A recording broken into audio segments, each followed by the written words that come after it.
People don't do that to men. No one throws shade or judgment at men that don't have kids. No one even asks. No, and no one would ask the follow-up question of why. You guys don't have kids? We don't know.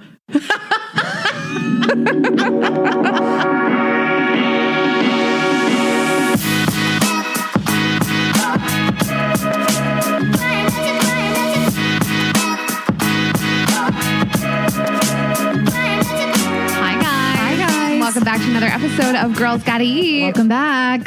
Oof. We're both wearing the merch. Oh, we are both wearing the merch. Well, you're wearing a limited time only merch. We're gonna put it back up. I made it myself. Like, I do custom design. I get in there and I just am like, what do I want? You did take something out of the box here. I was like, do we sell that? And you're like, no. This is my favorite. Should though. This is my favorite merch. The pink hat. Yeah. Oh, you're not wearing the... Okay. You're just wearing the hat. I'm wearing the literally don't care sweatshirt in maroon. This is my color, I think. I think it brings out my brown eyes. Mm-hmm. It's our number one seller, that sweatshirt. Yeah. And people are most requested bring back. We'll bring it back. We had some QC issues, but we got it. QC? You're a merchandising consultant now. This episode is brought to you by BetterHelp Therapy Online. For 10% off your first month, go to betterhelp.com/GGE. So we all carry around different stressors, big and small, throughout life. And when we keep them bottled up, it can start to affect us really negatively. And therapy is a safe space to get things off your chest and figure out how to work through whatever is weighing you down.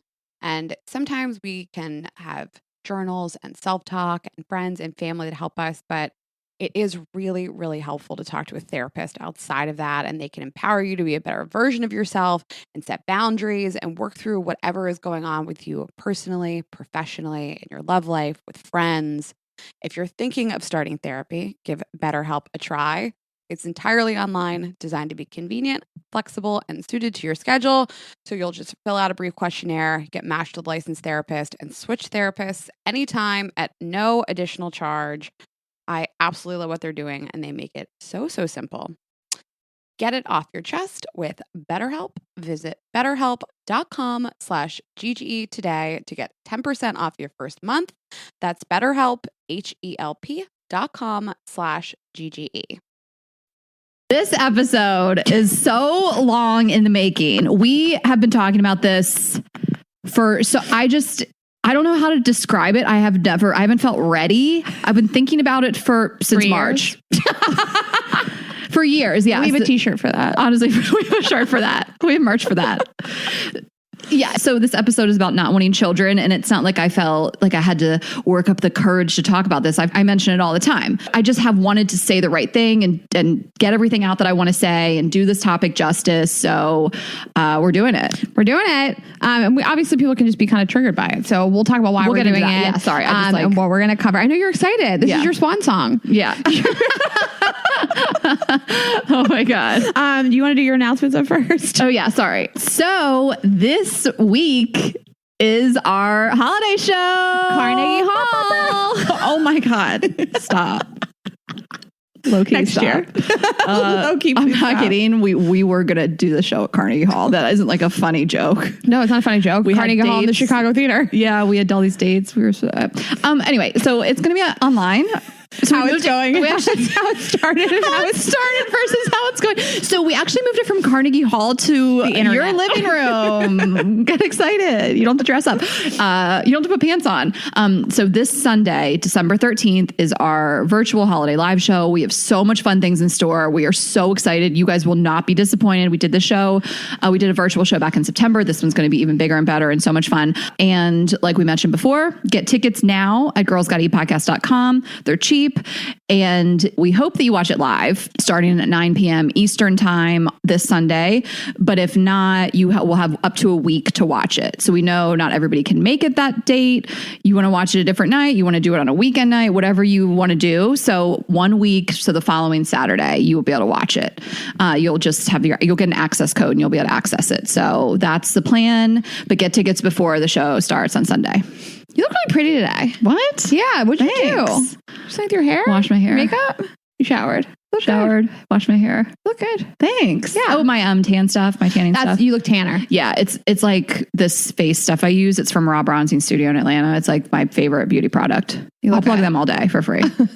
I did a hair mask and a face mask the other day. What face mask? You and I just get sent so many products to like try them out, or we have a lot of partners. Like obviously FabFitFun like always puts a ton of stuff in their boxes, like full size beauty products. So it was just some like matcha face mask. I just used that, and then I used the hair mask from Function of Beauty. I used all of our partners, and I just had a night in. I drank probably a whole bottle of wine. I watched Younger. The hair looks great. It was not real, but it looks like it could be. It looks like it could be. It looks good, right? Yeah. Anyway, so merch. We told you guys the deadlines to get stuff by Christmas for domestic shipping. That's the United States. Order by December 8th, international December 6th.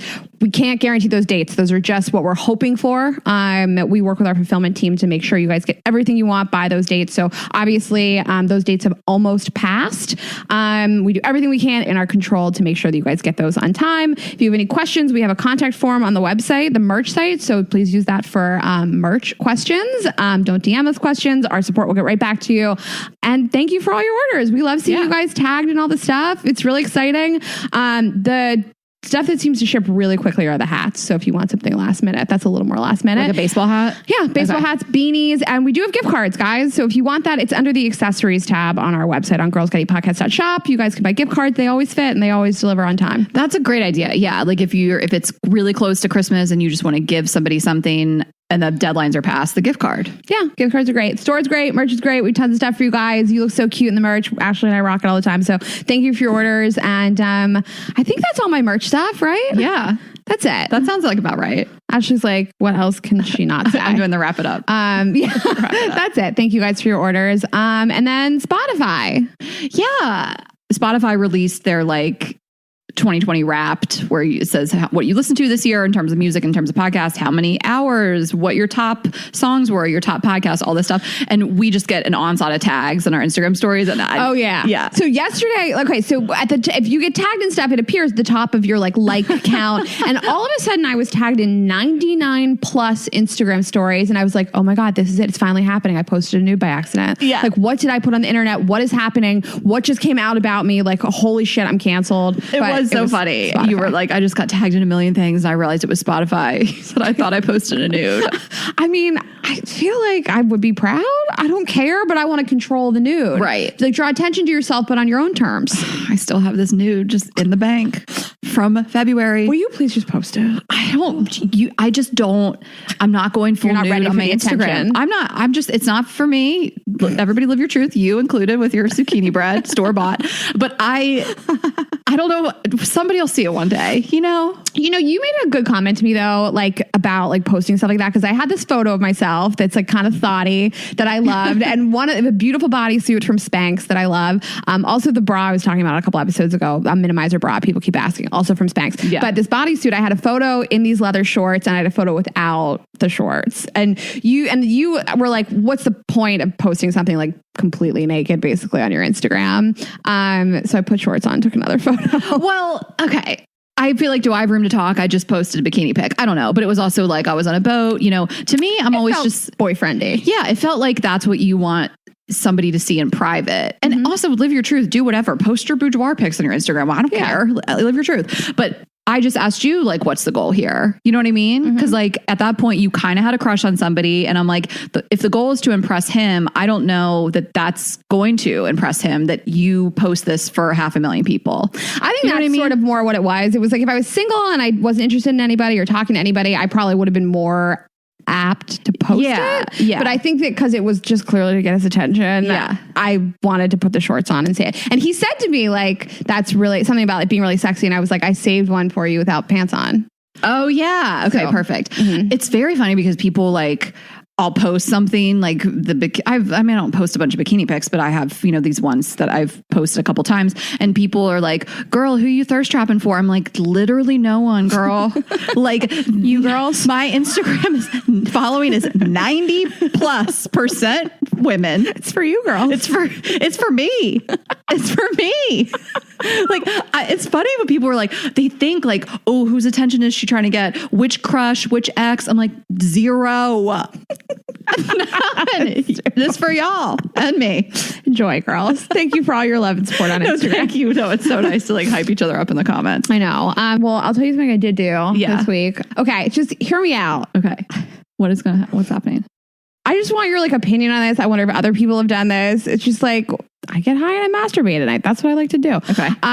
So I just like, I feel like I want to get into butt stuff. I want to be more into it. And you like it. You like when somebody like touches your butt or like licks your butt. I know, I think a lot of people like it and I don't like that at all. And I thought like, we talked to like B about in June about like how to get into butt play. We were talking about like using a little vibrator. So I just thought like if I just like be my own gateway into butt stuff, will I like it? Like if I touch my own beehole, will I like it? And like I feel like every guy I've ever been with just like slips a finger up there and like no warning and like no one's gonna like that. You gotta like work the area out. Yeah. So like I started touching my own beehole and I was like, I hate this. This isn't fun. And but you have nails. Okay, I wasn't sticking it up inside. I was just like tapping on it. Okay. And the area and just like tap, tap, tap, you know? Like knocking on the door. And then I used like my little vibrator to like just touch the hole a little bit like I did to my neighbor that day without asking. Yeah. And I really didn't like it. Like I feel like everybody's body's different and like maybe my body just like really does not want something there.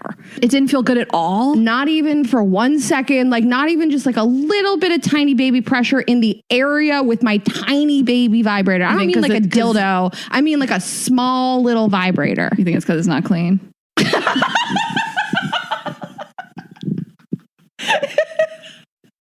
Yeah, I think there's so much buildup. You said I couldn't find it. You've never once cleaned back there. So. I clean it every day. I just don't go inside of it the way you do. You touch your butt all the time, allegedly. You said you clean your butthole with your own hand. So you've been touching your butt for a long time, bitch, as far as I know. That's all you do is touch your hand in your butthole. Well, your slippery, soapy hand in your butthole. And now all of a sudden you don't want to touch it? Now all of a sudden it's too much. For sexual reasons, I don't want it. For cleaning purposes, there's a utility to the motions. It's important. I can't do it in the bedroom. I don't want it. And yes, it's clean. I shower every day. I hate showering. I hate it. I work out every day now. And so I shower every day, which I hate. And so you are in there. Okay. I feel like someone needs to eat your butt. Yeah, that's how, if you hate that, then you're done. You don't do butt stuff. But like, I don't know, like, I didn't know that I liked that until someone just did it. And then I was like, oh shit. Let me ask you, were you on all fours? Were you on your back? This is my cousin come as a surprise, but we've all seen this if we watch Girls. I was standing. Oh, okay. Yeah.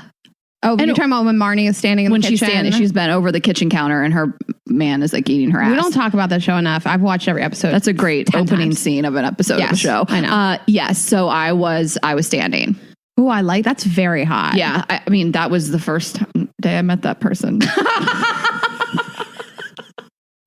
I met him. I think that's smart because you're standing so you can run. The story is so good, and I've brought it up before, but I met this guy in line at the Claremont Lounge in Atlanta, which is a strip club with old ladies. It's iconic, famous, one of it, and it's an Atlanta institution, landmark. And I was planning on meeting another guy from Tinder there that night. I've told the story before. So I was in line with a girlfriend, started talking to this guy, found him very cute, very attractive. We go inside, we're still flirting, and I had to be like, listen, I have a date tonight. Like, and hopefully this guy doesn't show, but if he does, also going on dates at the Claremont is a power move. And then this guy showed up, my date, we went across the street to kind of get out of the strip club. And then I was like, oh, let me say bye to my friend. And I ran over and slipped that guy my number. I was like, I really like talking to you, call me. And then he called me. I ended the date with that other guy at the bar across the street. And then the other guy came and met me. And then we went home together and he ate my ass. That is a bold move for a first. And then the next morning we went to brunch. And he didn't have his wallet, allegedly. I paid. Well, he was like, he was a tow walker. He was like, I've already paid the price, you know. I paid the toll. Yeah. So anyway. I feel like I like the idea of somebody licking your butt as opposed to, I don't like anal penetration. I don't want it. But I also think that women don't have I don't have a prostate in my butt. It's like, there's nothing up there that I want. Like, we're not looking for anything. Okay. So men like stuff in their butts. They have a prostate up there. It's like a clit in your butt. But I feel like I don't want anything in the area. I tried to put a vibrator in my own butt. Wow. Yeah. I'm really working. That's a solid evening. So Ashley and I were talking earlier. I was like, I don't really think that hard about the stuff I'm going to say sometimes. And last night I was laying in bed thinking about telling you this, and I was like really deeply thinking about it. Like, this is going to be on recorded podcast. It's okay. That's what this podcast is about. This reminds me of another thing I wanted to share. I sent you this meme and I still can't stop thinking about it. It was so funny. And the meme said something of like, old people just be out here cooking without recipes, vibes only. And I can't stop thinking about you cooking with vibes only. Like, why is that so you? And that's the same as this. You just don't really think about it. Vibes only. That's how you live. That is how I live. Well, I mean, you say that I'm good at like off the cuff. Yeah. I am great in the kitchen off the cuff. And that's how I learned how to cook. Also, by the way, like my mom taught me how to cook. My mom will always say, I mean, like, it's her best quality by far is her cooking. Yeah. It's not even close. She always says like, I don't know how to make anything I've ever made because I just like throw stuff together. Yeah. I think that if you know enough about cooking, you can cook like that for sure. And then I worked in restaurants for so long and I would just hang out in the kitchen and watch people cook. And I just like, I understand what tastes good together and how to cook it. So I cook with vibes only. Vibes only. I love it. I can't stop thinking about it. I've been like posting all these like cooking videos on Instagram, which like people keep asking me for a highlight. I guess we just do it. You don't have any highlights. No. What is that choice about? I don't feel like it. I'm just lazy. What is that choice about? It feels weird to have just a soup highlight and nothing else. You gotta start somewhere. Add something else. You have to start somewhere. Like, what if I like a guy and he comes to my Instagram page and my business isn't one of the highlights, just soup cooking? Well, I know, and I feel like it's like too late to start. I mean, if you really go look at my highlights, I have Girls Gotta Eat starting from the first episode, like 2018, 2019 tour, 2020 tour, a little shorter. And like I kept up with it. So it's like it'd be so hard for you to go back and do like a Girls Gotta Eat highlight. Where would you start? I don't know, but I love yours. I love watching it. Yeah, I cook and people keep asking for the recipes. Just do a soup highlight. Just let's start there. People have been asking for it. Yeah. Don't damn me. A lot of you have been asking. A lot of you have been asking for soup highlights. And just what's the title? Vibes only. I need to make you a sign for your kitchen that says vibes only. I'm really enjoying it. I love it. I love cooking. I love showing people how to cook. And yeah, I mean, listen, I'm not going to teach you how to cook. I'll happily list all the people that can, but I'm not one of them. Okay. I will only teach you how to cook with vibes. You're right. I don't think. Why is vibes only so funny? It's funny. That's what when we asked people what they thought tantric sex was, someone said that. Yeah. There's vibes only. Sex with vibes only. I wrote that. Oh, yeah. Now we're going to have to do merch. God damn it. Vibes only? I'm ready. Whatever. Keep pumping out merch. Okay. And I just have one more thing before we get into it. So last week we recommended The Bold Type as a show, and people were like going crazy. They watched the show. They love the show, which is so validating because it is like my favorite show. And I finished it in full, like what's available right now. So there's 4 seasons. I was almost caught up and I finished it in full. And I just want to say this for people watching it. It's not really a spoiler alert, but at the end of the 4th season, like the end of the show, what we have until now, it is a situation in which they address a woman not wanting kids. And it's really intense. And it's like a couple that is married and she has realized she doesn't want to have kids. And it's just like, it was such a coincidence to me that we talked about the show and everybody was like, that's my favorite show too. Like, oh my God, I feel so seen. And then they really do address it because I haven't seen that much on a show where it's like this amazing couple, again, no spoilers, that like the woman has decided that and the man like really wants kids. And to watch it, I was just like, oh my gosh, we're about to like really deep dive on this. It's crazy that you watched it this week. And that this is what we're talking about. That is so wild that it like double tails into this. Yeah. And if anyone's curious, the show ends kind of abruptly, just to give you a heads up. And it's because they couldn't film the last 2 episodes of the season because of COVID.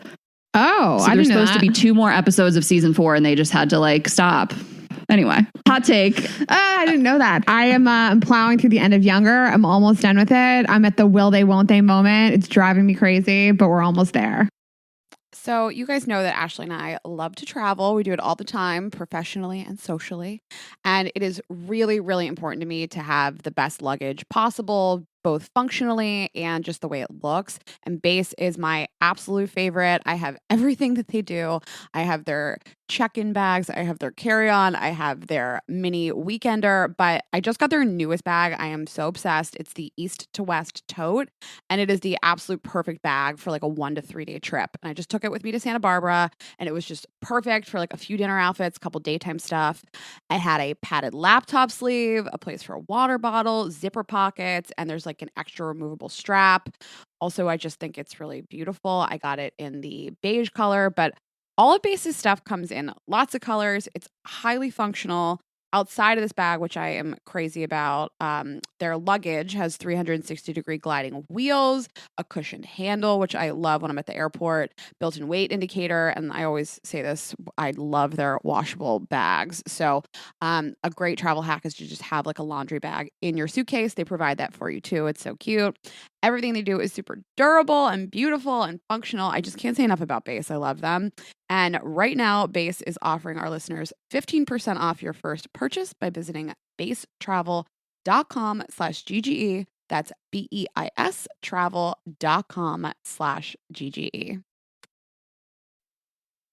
Okay, thank you to Helix for supporting Girls Gotta Eat. Go to helixsleep.com/GGE, take their 2-minute sleep quiz, and they'll match you to a customized mattress that will give you the best sleep of your life. Use code HelixPartner20 and you'll get 20% off all mattress orders and 2 free pillows. You guys know how obsessed we are with Helix. Both of us have multiple Helix mattresses. It's all we sleep on. I have made sure that my parents have one, my brother has one, my boyfriend has one. I just refuse to go anywhere and not sleep on a Helix mattress. That is how obsessed we are. The Helix lineup offers 20 unique mattresses, including the award-winning Luxe Collection, which we love. We have the Luxe Collection mattresses, the newly released Helix Elite Collection, a mattress designed for big and tall sleepers, and even a mattress made just for kids. So for everyone in the family, and you're just going to take their quiz, which is really fun, and then they will give you your personalized mattress recommendation. It's going to be shipped straight to your door, free of charge. You can try it out for 100 nights to make sure you love it, and then there's a 10 to 15-year warranty to try out your new Helix mattress.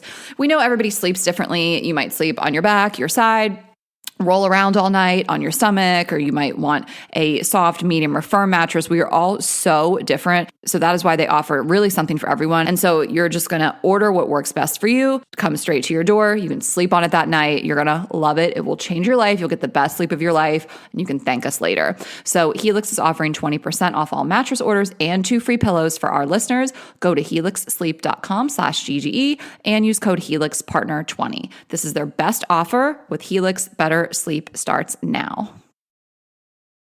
Okay, so here we go. This episode is about the decision to not have children. No spoiler alert here. I don't want kids. I've said it multiple times. Rayna will talk about her experience, how she feels.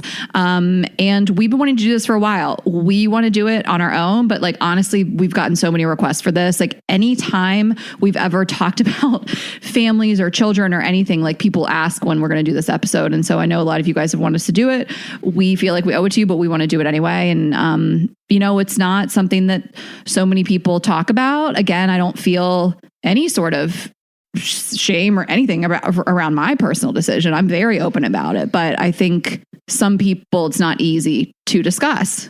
Mm-hmm. So we're excited to do it and tell you guys how we feel. Yeah. Before we get into it, I want to talk a little bit about the topic in general, because I think it can be sensitive and potentially a little offensive to some people. So we wanted to address that up top. And first and foremost, this episode is not intended to downplay the importance of motherhood or offend anybody whose desire it is to be a mom now or in the future.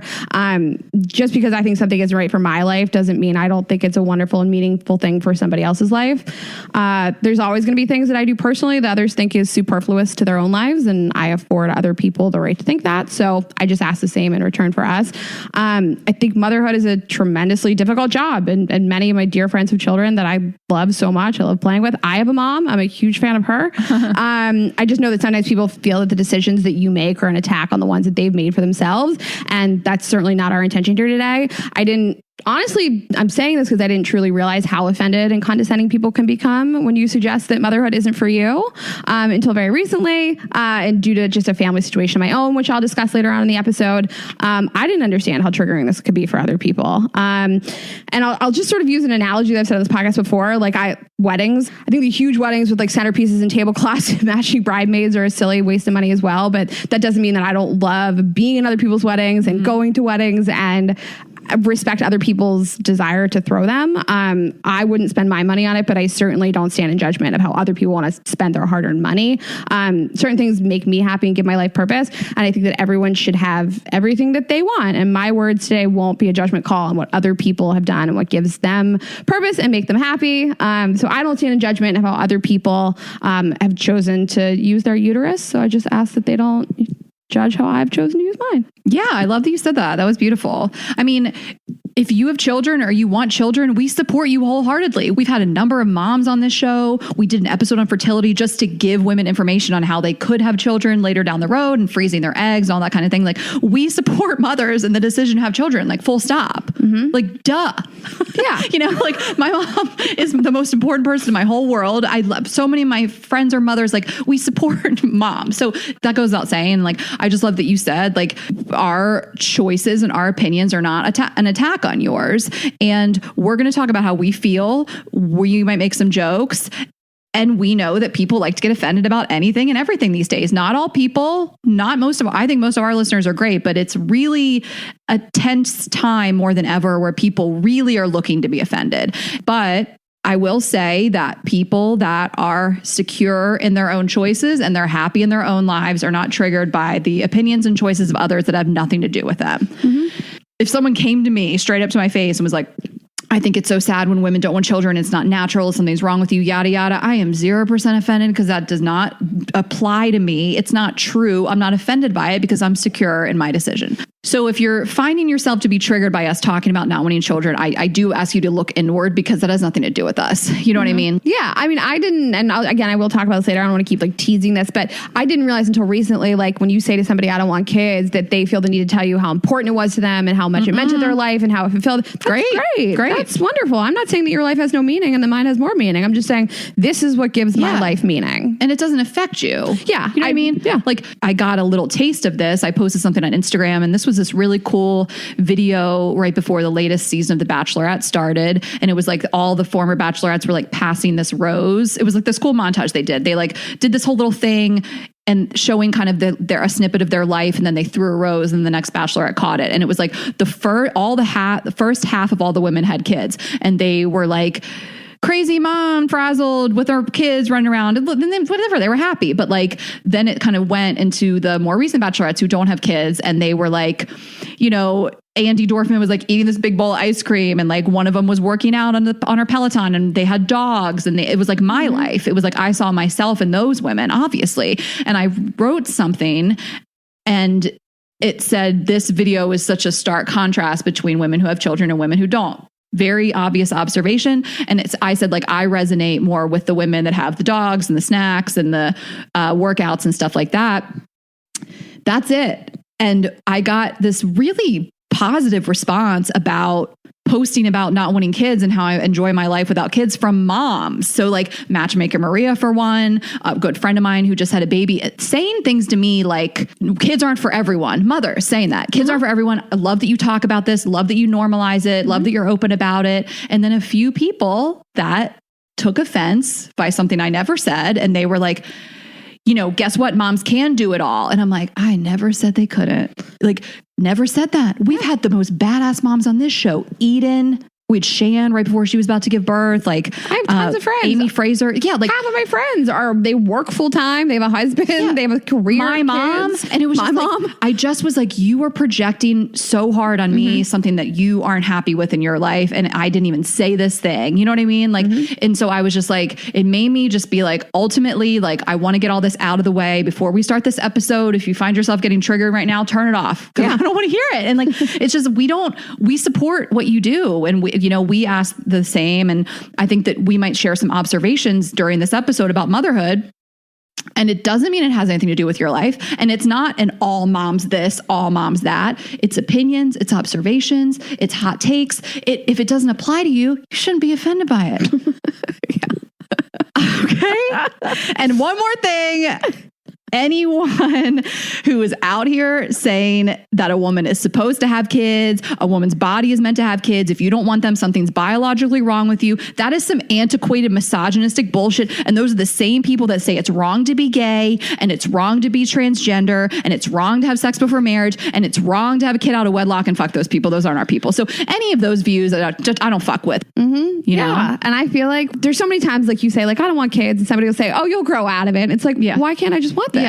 You know? And I don't know. I think you and I maybe feel differently. I don't ever feel judged. I also don't work in an office where I'm working. I mean, Kate feels very differently. She's always worked with women that are like, when are you and Jay gonna have kids? And I think I said this before in an episode that she started saying it's just not in the cards for us, and people retract really quickly. And we'll get to this. We'll talk about fertility. But I don't feel that. But again, I've not been in a lot of traditional scenarios, and people don't step to me. You know what I mean? I'm very open about it. But like, I don't really feel judged. My family's cool, but that's probably pretty rare. Like I feel lucky in that way. I don't feel judged in the sense that like you and I live in New York City. I think it's pretty common to not have kids. There's lots of people. I think that a lot of people have kids and leave New York. I think a lot of people our age that are single still live in New York and don't have kids. And I think I'm lucky to live in New York, which is a city with a lot of single people who don't have kids. I can have a great life. I don't feel judged. I also don't think I leave myself open to judgment. I'm not asking somebody's opinion for the way that I live my life. And I'm not telling them how they should live their life. So I guess judgment is not the right word. I think sometimes people are like dismissive of you not wanting kids or think it's just like a silly thing you'll grow up from. And I mean, we're all entitled to grow up and change our minds, but like it's not open for discussion. I mean, it's my life and my uterus. And even if you look at me, I mean, Ari Shaffir has this whole 2-part special on Netflix about not having kids and people going like, well, what if you're lonely? And he says like he thinks about it for 1 second, then he picks up the phone and calls a friend, and then he's not lonely anymore. And it's like, I think that people are like, well, what if you're lonely? It's like, well, I'll deal with that then. I don't think I'm going to be lonely. But if I am, I'll thank you for your input. Yeah. And just because we don't feel those pressures, we know so many of you do, and we're going to talk to it. We're going to speak to it. We're going to speak about it. We're going to get into all this stuff. One more thing before we like really deep dive is I do want to say that also, if you're struggling to have children, this may not be what you want to hear. And so that's fine too. And, we 100% respect that. We send you our love and our support, protect your energy, take care of yourself. I don't know. I'm sure someone knows how they feel at this point, but like, again, it might not be something you want to hear women talking about not wanting children when you want them so badly and you're unable to have them. So I send my love to any women who are struggling with that. I think it is so painful. And I can't imagine wanting something so badly and my body not doing it, like it really gets me upset. So I'm already emotional. So if this is going to be emotional for you, then don't listen. It might not be for everybody. Yeah. Oh, you're so sweet. You're crying. I love you. I feel like I shifted my tone real quick. I feel like fuck you if you're mad about it, to like, I'm so sorry if you can't have kids. I'm just like, I think about you every day. Do you think this is the longest trigger warning we've ever given up top in 3 years? Trigger warning, but also don't DM us. You know what I mean? Don't DM us warning. Trigger warnings we've given for those other episodes. I can't hammer this home enough. Like, I didn't realize until recently, like, how offended some people get by this. Whatever. We're not going to keep hammering you guys about this, but I understand that it can be especially tough to talk to your parents about this stuff. So I want to talk about how to maybe break that kind of stuff to your parents. And people keep this in mind too. People that really hammer you and really judge you are wanting you to validate their life decisions. And they could be jealous too. There's a lot going on here, but a lot of it is just projections upon projections when someone is really coming at you and attacking you for your personal life decisions that, again, have nothing to do with them. So all of that, just keep it in mind. Mm-hmm. Yeah. All right. So let's talk about our actual feelings on having kids. Okay. If you guys aren't sure, I want to give a few stats. You want to what? I'll give a few stats. Okay. And then you're going to talk about your feelings on having kids? I want to just keep it short. I personally have a lot of friends that got pregnant during the pandemic. Do you? I don't know. We have a lot of the same friends.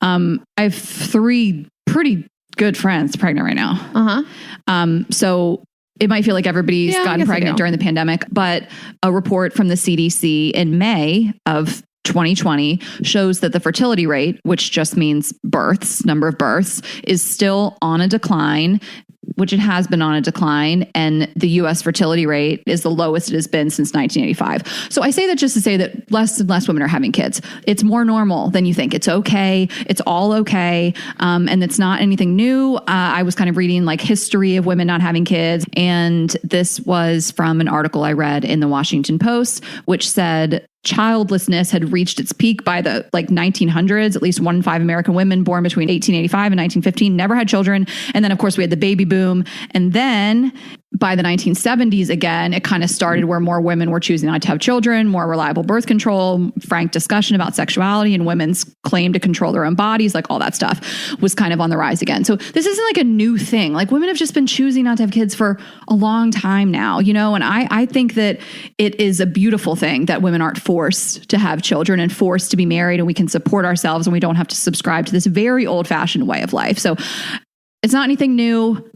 It's on the rise a lot. I think we're going to have a pandemic baby boom for sure, but it's fucking 2020 in America. Like it's not a crazy thing to not have kids. No. And also just one more thing. I think that some women just don't want them or they don't have a partner. And I think there's also women that I would just at least want to validate and don't feel like they can afford them and don't feel like our healthcare system and our childcare system supports them. And I think especially in 2020, women may have realized I don't want to bring a kid into this world. I actually can't, things are so uncertain. So it's I just don't want to not address that because a lot of people may want them and feel like they can't afford them. And our heart goes out to you on that too. I think that's a thing I sympathize with as well.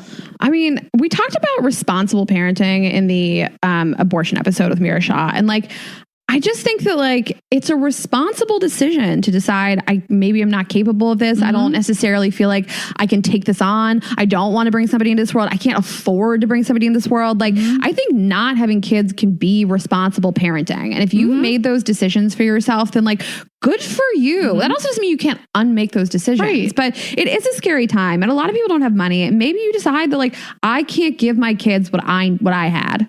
And that's the kind of responsible parenting that I think a lot of people should be doing. Yeah. And I love that you said that and brought and called back to that episode. And our country does not necessarily support mothers.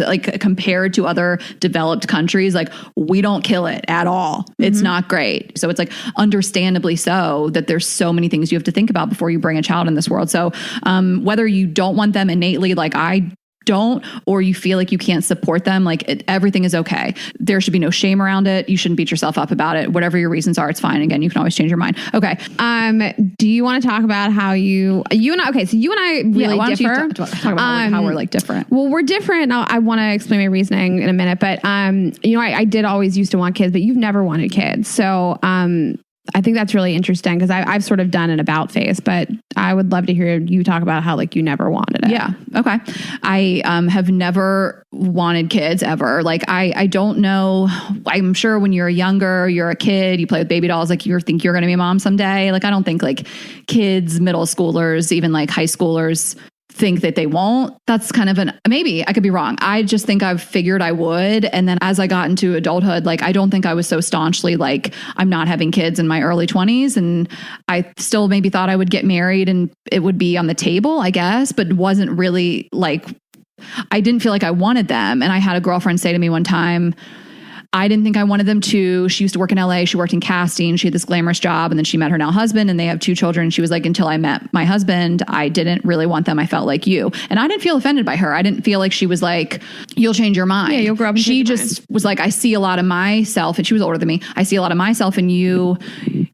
You want to make it in this industry and stuff, but she kind of felt like you might meet the right person and change your mind. So I was sure, maybe. I was 0% offended. I was she could be right. Maybe that'll happen. Maybe I'll meet her husband's name is Matt. Maybe I'll meet my Matt. That's weird. That's my brother's name. And I'll change my mind. And then I think somewhere along the lines, I was I don't want this. I don't want any part of it. Nothing appeals to me. I don't picture myself being pregnant. I don't picture myself giving birth, breastfeeding. And I don't picture myself with a kid of any age. I don't picture myself with a cute baby or a cute toddler or a grown kid that has a relationship like me and my mom. I just don't relate to it. And I don't want it at all. And I don't know how else to explain it, but I'm sure some people are listening and maybe relate to me on this. I'm not envious of my friends with kids. I don't look at people that have kids and want their lives. and I have such an amazing relationship with my mom, with both of my parents, but with my mom. And then my mom had this amazing relationship with her mom. And I had an amazing relationship with my grandmother. Like it has nothing to do with that. It's just like, I don't want it for myself. And the physical toll that it takes on your body aside, we don't need to get into that. It takes a physical toll on your body. Fine. You can bounce back. Women are resilient. Yeah, I don't want that. But like so much of it is it's innate, but it's like lifestyle too. I mean, it does take away your freedoms to live your life exactly the way you want to live it. And you do have to dedicate your life to this kid.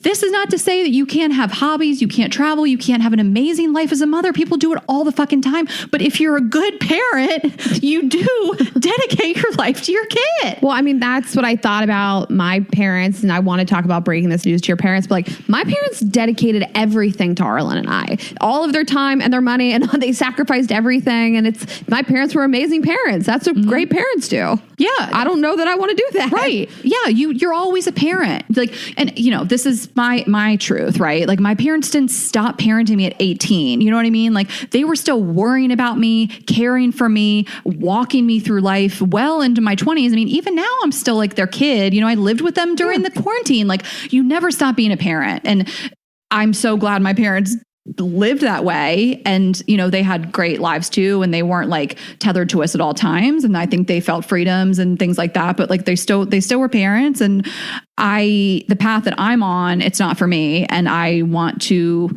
live my life with complete autonomy and not have to care for a child. And it's what it is. I know women deep down wholeheartedly desire children so badly. And I just don't think you should even have them if you don't feel that way, because it's a lifelong commitment.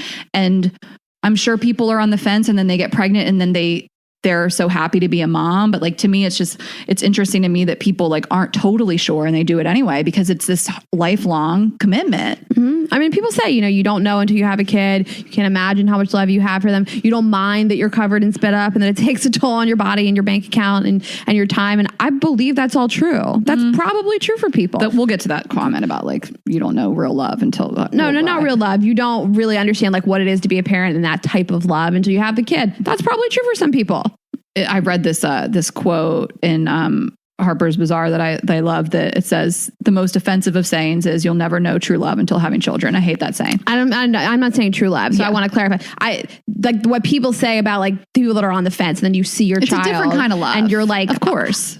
I think that what I'm saying is not true love. I don't mean that at all. I mean like the love that you feel for your child. Like I could be on the fence about having kids and I might have a kid and be so obsessed with it and in love with it. I don't know. I believe that happens. Yeah. I think there is this different type of love there, of course, like between a mother and a parent and their child. But like, I think people try to throw that around and I'm like, fuck you. Like, you know, I saw Kate Kennedy talk about this when she talked about this topic of like, you'll never understand this true feeling of love. I feel a lot of love, you know, for so many people in my life. I feel loved. I give love. I love Dewey so much my heart could burst, and I take care of him every day. But like, and he's not a child. I get that dogs and children are very different, but like, I feel some people say that with the wrong intention. Yeah, but I didn't say that. And I also, we can leave this in too. I'm fine with this. Yeah. And I want to talk about this on my outline. But like, I feel like some people say like in my mind, I would have to give up a lot of time and I'm pretty selfish. And a lot of people say you have a kid and you don't feel like that anymore. You don't mind giving up the time and you don't mind being not selfish anymore. And it's like, yeah, that's probably true. You're for a lot meant to of be people. a mom. That's and right. I'm not. Yeah. So that's what I mean is like, people are like, you don't understand it till you have a kid. Yeah, maybe. But I don't want it. Yeah, but I don't want it. So I mean, maybe I'd have a kid and I'd want it. I don't want it. It's a huge, well, I don't know.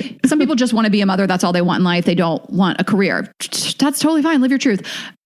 You sacrifice, like you have to sacrifice. You sacrifice so much. You sacrifice time. You sacrifice your body. You sacrifice your freedoms, all these things, but they are worth it.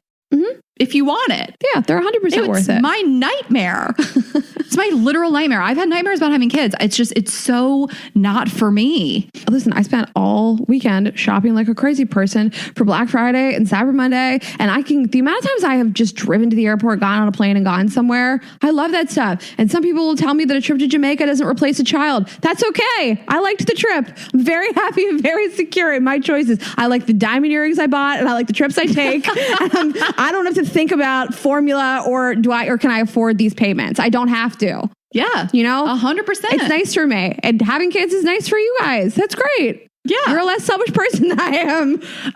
And I want to hear all your feelings. One last thing I wanted to say is I think a good gauge is also like, who do you want to be like in life? You know, like who do you look up to? And we have a lot of younger listeners.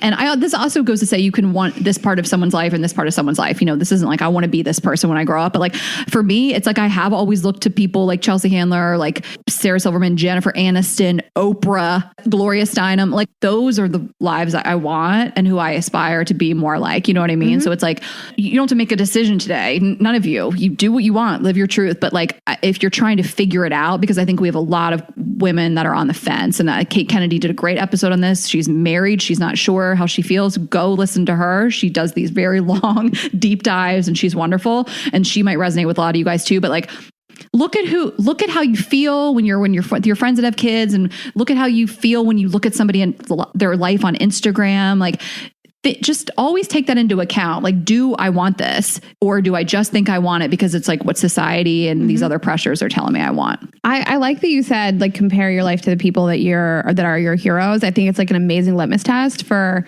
do you want kids? Also, somebody DM'd me and said you haven't said litmus test on the podcast in a while, so I just want to slip that in.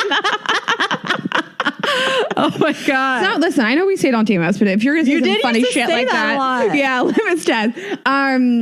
I also think you bring up something, which is that like, I want a partner. Like, I want to be married. We're not be married, but I want like deep, committed love. And we will talk about, by the way, dating when you don't want kids and how to talk about that with somebody. But just because I don't want kids doesn't mean I don't want like a very serious long-term partner. And I can have all the love in the world. I have, fortunately, a lot of friends that don't have kids, but I also have friends that do have kids. And my best friend's son is my favorite person in the world. They FaceTimed me before bedtime the other night. I had so much fun talking to him, watching him like read his little book. And he's so cute. And I love that. And I also love to shut in the computer and going about my life for the rest of the night. It was great.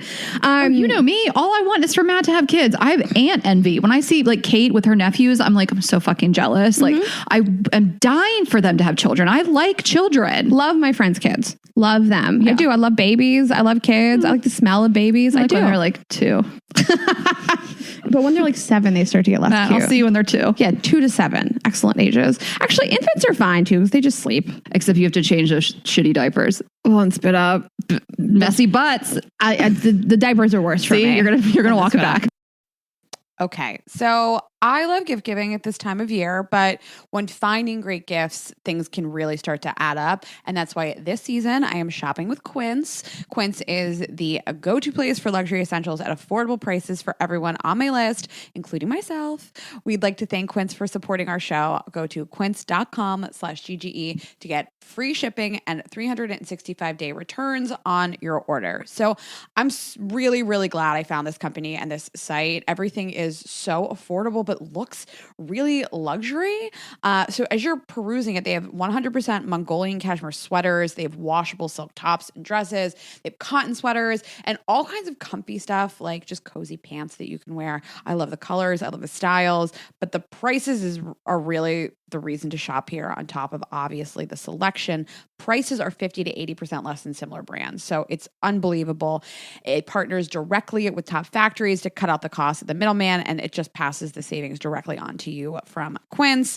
And I just love what they're doing. I love the styles. There's so much variety, and it is such a one-stop shop, whether you're shopping for kids, you're a significant other, your parents, anybody will really love this. You can get affordable luxury for everyone on your list with Quince. Go to quince.com/GGE to get free shipping and 365-day returns on your order.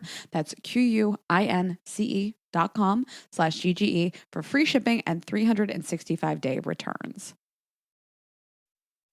This episode is brought to you by BetterHelp Therapy Online. For 10% off your first month, go to betterhelp.com/GGE. So we all carry around different stressors, big and small, throughout life. And when we keep them bottled up, it can start to affect us really negatively. And therapy is a safe space to get things off your chest and figure out how to work through whatever is weighing you down.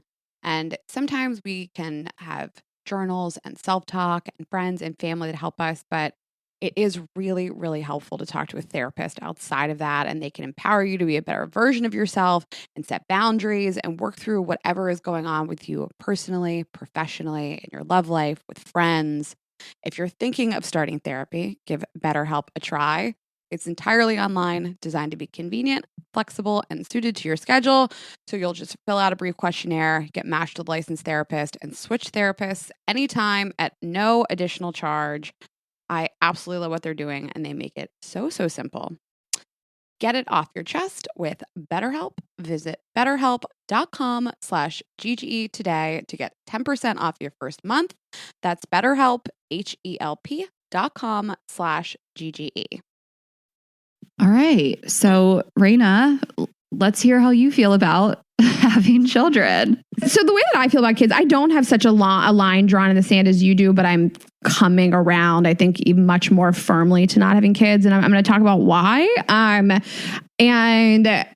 my whole life, I just thought I would be a mom. I wasn't like dying to be a mom. I just thought it was like a foregone conclusion that I would be a mom. That's what everybody did. They'd be a mom. So, and I actually was at a point in my life in my mid-20s after I separated from my fiance where I was like, even if I don't have a partner, I want to be a mom. Like I would be artificially inseminated when I met you. Be a mom. That's how I felt. Yeah. And we've done a lot of interviews on the show. We've talked about, would you be artificially inseminated? Would you do it with a partner, without a partner? I think that now I'm sort of in the camp of if I met somebody and I was so in love with them and their non-negotiable was we have a kid, then I would genuinely consider doing this with a partner that I was in love with, and it'd be like a fun little team project we could do together. Oh my God.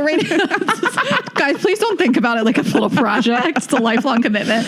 It's so funny you say that because like what you described gives me like a chill down my spine of meeting someone and falling in love and they're non-negotiable having kids. It makes me feel like it gives me anxiety. She's sick. Yeah.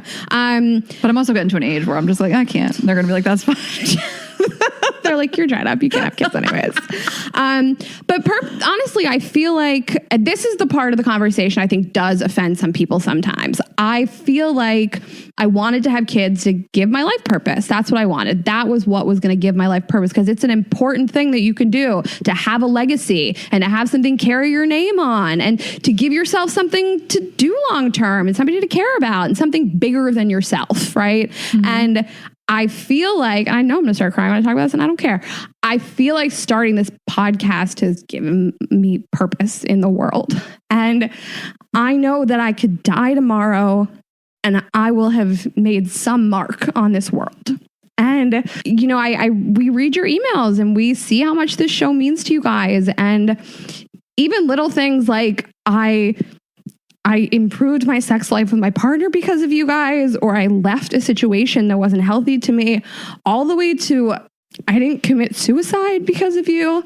I can't believe how emotional I am about this. It's like you guys, I feel like the exact same way. And like we this isn't to like pat ourselves in the back or sound self-important. It's to thank you. It's to thank. We get emails that say, you saved my life all the time. Yeah. And like, I can't believe that we get to, oh my God, this is bad. I can't believe that we get to do that. Yeah. And I feel like your mom. You feel like you are my mom? No, all these girls' moms. Oh. Like they all call me mom. And I'm like, I am a mom. I wanted to have a legacy and I know that I will. I know that like some people in the world will have made better decisions for their life just based on listening to us and based on the guests that we've had on the show. And I know that like people have had really tough times in their life and have turned to us. And like, that's my legacy. And I can die tomorrow and know that I did something good in this world. And that's enough for me. And I feel like having kids doesn't necessarily give your life purpose or not give your life purpose, but my life has had purpose. And your emails will be something that I will read forever for the rest of my life. I'll be like telling people like once upon a time I was this person and people got to listen to me and they changed their lives and made decisions based on the things that I said. Shut up. You will still be doing that. Yeah, I said I will for the rest of my life. I'm just saying you won't have to tell anybody that you did that. Everybody will know. People will know. No, I just will be reading these emails and that is why I feel like having kids was going to be my legacy. It's a lot of people's legacies. And that's important. And that also doesn't mean that you can't have kids and a career, and both things can be your legacy. And I don't know why I keep like apologizing to people. Fuck it. I feel how I feel, and that's how I feel. And I just feel like this show has given me a purpose in life, and I don't need other things necessarily. And that doesn't mean that your job takes the place of children. You know, emails don't take the place of children. But some of the most important days of my life were just standing on stage, laughing with you guys, doing a show with my best friend, and enjoying the things that I think are really special. And I'll take that with me forever. And I just don't need it. And now I do personally enjoy the time and the freedom that I have. And honestly, the weight that you feel lifted off of you when you decide that you don't want kids, it's like this amazing feeling because you're not on a timeline anymore. You know, I remember like getting, my fiance left me and I was like, oh my God, I'm so old and who's ever going to want me? And I'm on this timeline. I got to find the next person.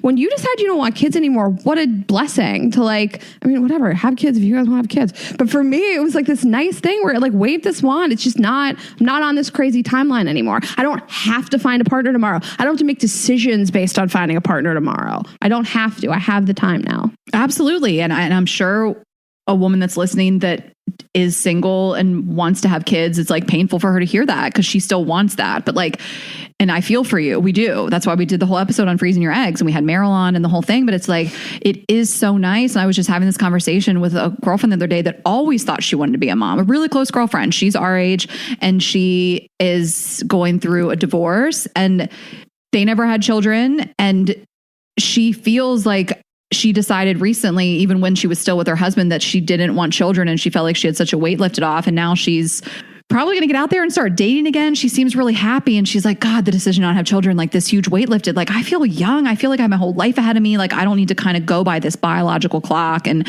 you know, I love everything you said. I co-sign all of it.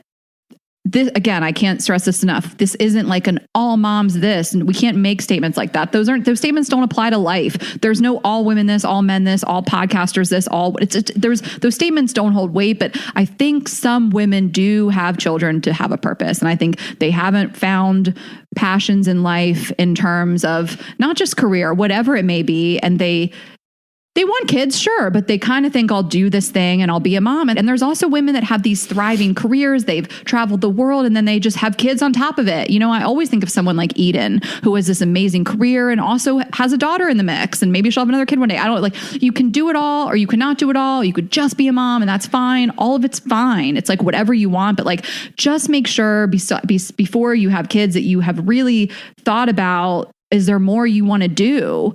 And what does that look like? And that's also not to say that you can't have kids and also find some other passion later in life. I know this woman in Atlanta named Jen Smith. I adore her. She's a comedian. She started doing comedy after she had 2 kids. And now she like really kills it in the comedy scene in Atlanta and beyond. She's come here. She's done shows, like started doing stand-up comedy as a mom of 2. And she's amazing. I think her podcast is called the Dumb Love Podcast. So I'll give it a plug. That's amazing too. Like those things, I get so like juiced up for shit like that. You know what I mean? Like a mom that's like that discovers these passions later in life. But all I ever wanted to do was make a difference and make an impact. That's all I wanted to do. I knew it was never with having kids. Like you kind of felt like maybe your impact would be by being a mom. All I ever wanted to do was help women, help girls. And like, that's what we get to do. And like all of you that call me mom, it like makes my day. And I have moms message me and say, you girls are helping parent my daughters. Like I have a daughter that's 19, like you're helping me parent her. And like, there is no greater honor. This sounds so cheesy, but like, I feel like this motherly instinct with our listener base. You know, I feel inspired by you guys. I love all your messages and your insights, and we're honored to do everything. And some girl DM'd me the other day. She said, I just had my first orgasm. It's because you girls. And I bought a vibrator. And some girl had her first orgasm, rolled over and DM'd me. Like that was so special. And what you guys have done for us is special. But you don't have to have some podcast or own a company to have this like quote unquote fulfilling life. And I think it was baked into my brain for so long that like you live your 20s and you party and then like you do what you you're supposed to do. And you become a wife and a mother. And like, that's just not really how I've lived my life. And whether that's checking time out in New York every week for something fun that's going on, taking a class, meeting an acquaintance, inviting them to do something, traveling. There's so many things you can inject into your life. Yeah. And I mean, it just aside from the activities and the stuff that fills your time, just the people that you have in your life. I mean, I have these like groups of girlfriends that are my friends for life. They're like my chosen family. You know, a lot of them don't have kids, and you can have like a family that doesn't include children that you birthed out of your vagina. Mm-hmm. And people that say you're going to grow up and be lonely, no, I won't. No, I won't. No, I won't. Okay. Half of my friends don't want kids, and those are the friends I'll be friends with. And then I'll go hang out with my friends that do have kids, and then I'll leave their houses and go have a good life. Yeah. And then we'll have like, I don't know if your brother's going to have kids. Like I'll have my nieces and nephews. And I wanted to talk about this. Rachel Cargill, who I'm sure a lot of you guys know, she's an incredible Black woman activist.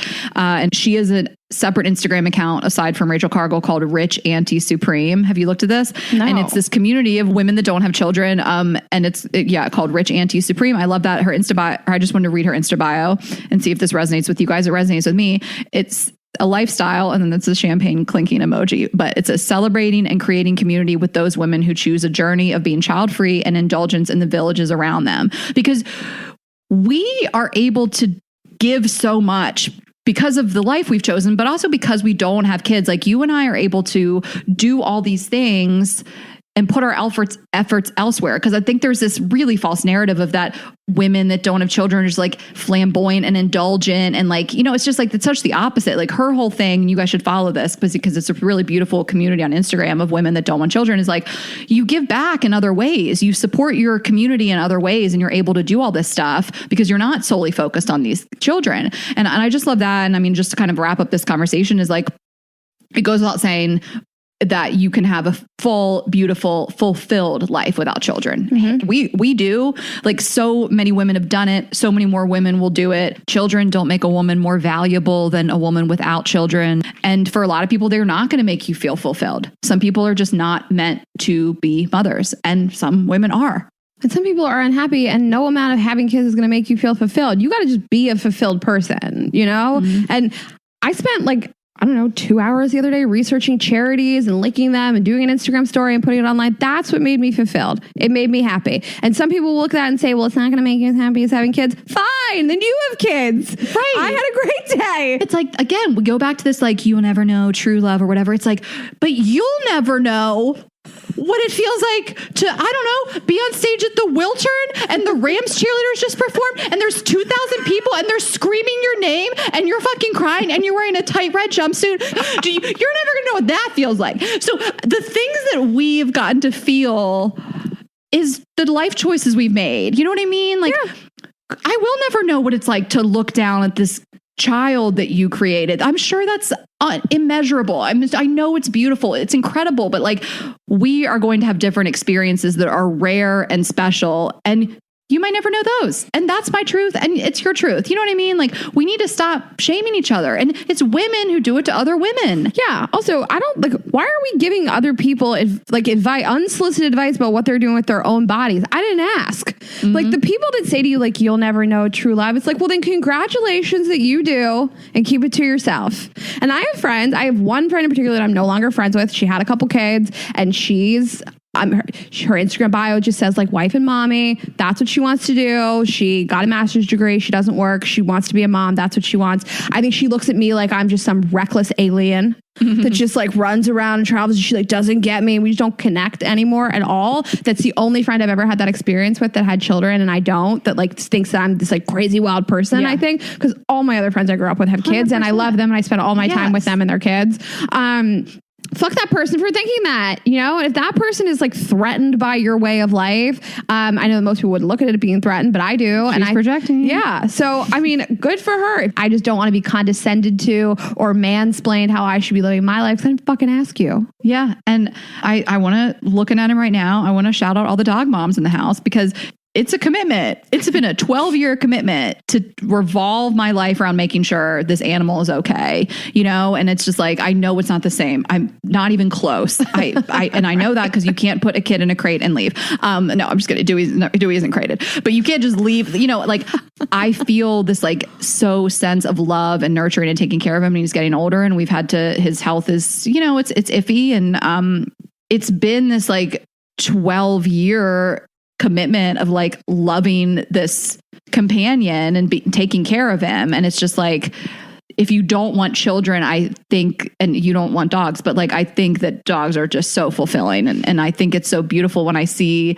these like women, whether they're single or whether they have a partner and they just have like their dog or there are multiple dogs. And I look at someone like Caitlin Bristow and she posted that picture. She was like on the plane after winning Dancing with the Stars with her 2 fucking golden retrievers. I don't know how she got them. She's so cute. I'm just like, it resonates with me, and that's not everybody's truth, but it's just like, I like being responsible for this well-being and safety and health of this being. I like it. I just don't want it in any more intense form. I love that you brought up responsibility and caring, like a caring nature and loving, because I think that probably some people's narrative, not everybody, just terrible people, is that you're not a loving person. You're not a selfless person, that you can't take care of something. You're not responsible. You're wild and crazy or just sad and pathetic, whatever it is. And it's like, I don't have to have a child. First of all, there's 50 reasons why I don't want to have kids. Not loving children is not one of them. Right. I love kids. I love my friends' kids. I am a caring person. I have amazing relationships. My brother, my sister-in-law, my parents, tons of friends. I love and care for many people. I'm an extremely responsible person. I run this whole business with you. It's just an aspect of my life that I don't want, but it doesn't make me non-caring, loving, respectful, all those other things. Yeah, and I can co-sign it. Thank you. I just don't feel like doing it with a helpless baby. Yeah. One thing I want to say, the only thing that ever creeps into my head is getting older. And we all know that you take care of your parents when they get older. I feel like I started having these thoughts when my grandmother was passing, when she was dying and she was sick, of like, what would this be like for her if my mom wasn't there and I wasn't there? And like, what would this be like for her in this? She was in a great place. Mm-hmm. She was in assisted living, and by the end, she had a 24/7 caretaker in the room with her. But like, I couldn't shake the thought of her not having kids and dying in that room alone. I mean, I think that is a lot of people's long-term fear, is that I'm going to die alone. I want somebody to take care of me. I mean, the advice I would give, at least for myself, is I might feel differently about this when I'm 80. I might. I'm not going to make decisions for 80 years of my life based on how 100%. I might feel 10 years of my life. Nope, 100%. I might regret that in the future. I don't know. Like you said, my dad was hospitalized last Thanksgiving. Arlen and I, without thinking, both got up, went straight to the airport. My dad woke up in that hospital. His wife and his children were there with him. And yeah, to not do that, to not have that would be really upsetting and devastating, of course. But I love that you said that. Why would I spend 40 years, being a mother when it's not something I want to do, to maybe have these kids take care of me in my dying couple years. Also, I said this one time to Rob, or I think it was Rob. I don't want to misquote him, but he was like, there's also no guarantee you're going to have a great relationship with your kids. You probably will, because of the type of family that you already have and the type of person that you are, but there's no guarantees. There's no guarantees that your kids are going to dedicate their lives to you in your dying days either. And it's also, I think that like the rich auntie supreme, you kind of cultivate this life where you have these people around you. Matt's going to have kids. I'm sure I'll be very close with them. His wife is younger. Like these feel morbid thoughts, but like I will have people to do enough to take care of me when I'm old, or maybe I'll just die one night in my sleep and be done with it. Who knows? But like, great. I think that we'll also have like friends. You know what I mean? We talk about this with Grace Atwood. Like, let's all just be together forever. You know what I mean? And take care of each other, and you build that community. And so it never once gave me pause of should I have a kid, but it is the one thing I guess I've thought of, or is those final days, mainly because of what I saw with my grandmother. But it still doesn't mean I'm going to have them. I mean, it is also a fucked up thought, but like what Rob said, somebody else said this to me on a date too. And he said, he moved to America from Australia, and I was asking him, like, how often do you see your parents? And he was like, I see them like twice a year. I talk to them like every other week. And even he said to me, he was like, they put all this time and money and energy into raising me, and I'm 20 years out of the house, and I don't know what they like spent 20 years of their life so that they could talk to me every other week and see me twice a year. And it's like, being a parent meant everything to my parents. Like, my parents loved being parents. It's the most important thing they've ever done. I call my dad every day. We talk for hours. He wants to hear about the podcast and the advertising sales that we're doing, and every little thing. Wants to hear about the merch sales, what new t-shirts we designed. And my dad has made being a parent, so does my mom, the most important thing that's ever happened to them. And you can do that, but you can have other things in your life. Yeah. And there's just no guarantees. And I said this on so long ago. I don't even remember what episode. You have to be ready for anything. You have to want those kids so bad. You have to be ready for them to be gay, disabled. You know what I mean? Like, life can throw anything at you. And if you're not ready, you're not ready to have kids. I think that was the quote I said of like, if you are saying you don't want your kid to be gay or be transgender or whatever it is, you don't have kids yet, figure it out. And then, because it's like, you just don't know. And it's so unfair to bring a child into the world and put those expectations on them. Absolutely.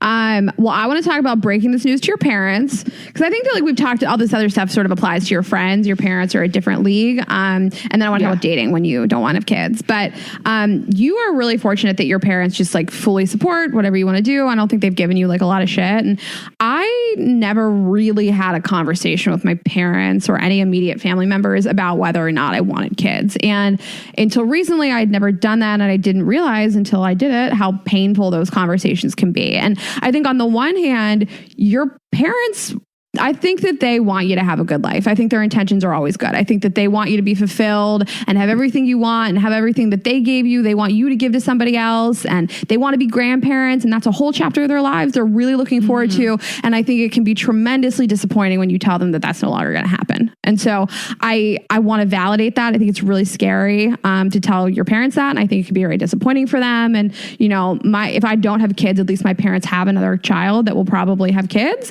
But I think that, you're saying to them, I'm not going to give you this part of your life. And that can be disappointing to them. And I think that also their immediate reaction can be, what did I do as a parent that made you think that you don't want parents? And have I fucked you up so badly that you think you're going to fuck somebody up? And it's not about you. Yeah. I sort of feel the opposite, which is that my parents gave me the best life in the world. And I did summer camps and baseball. I didn't do baseball because I can't play sports, but Arlen did.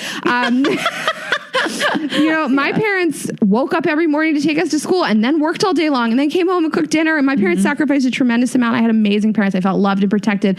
I don't know that I want to honestly be bothered with somebody else. And I had a conversation recently with an immediate family member. I mean, you guys can just guess who it was. But I sort of gave them the speech that I gave you guys about how I feel like my life has purpose and I feel like it has meaning and that you guys have given me meaning. And that I feel like I've made my mark in the world. And this person said to me that that is ridiculous bullshit and that the emails that I get from listeners aren't going to, protect me at night and keep me company and things like that. And how ridiculous and silly the things I was saying are. And I think that the person I was speaking to just heard the things I was saying and basically thought I was saying to them, your life didn't have any meaning without children, and that your career had no meaning and you had to have children to give your life meaning because your career didn't mean anything. And it wasn't about this person at all. And it's like we said before, if you take that personally, then I'm sorry for you. But it was really painful and really tough to be sort of laughed at and mocked and told how stupid that was for a couple reasons. I want to talk about my age in a minute, but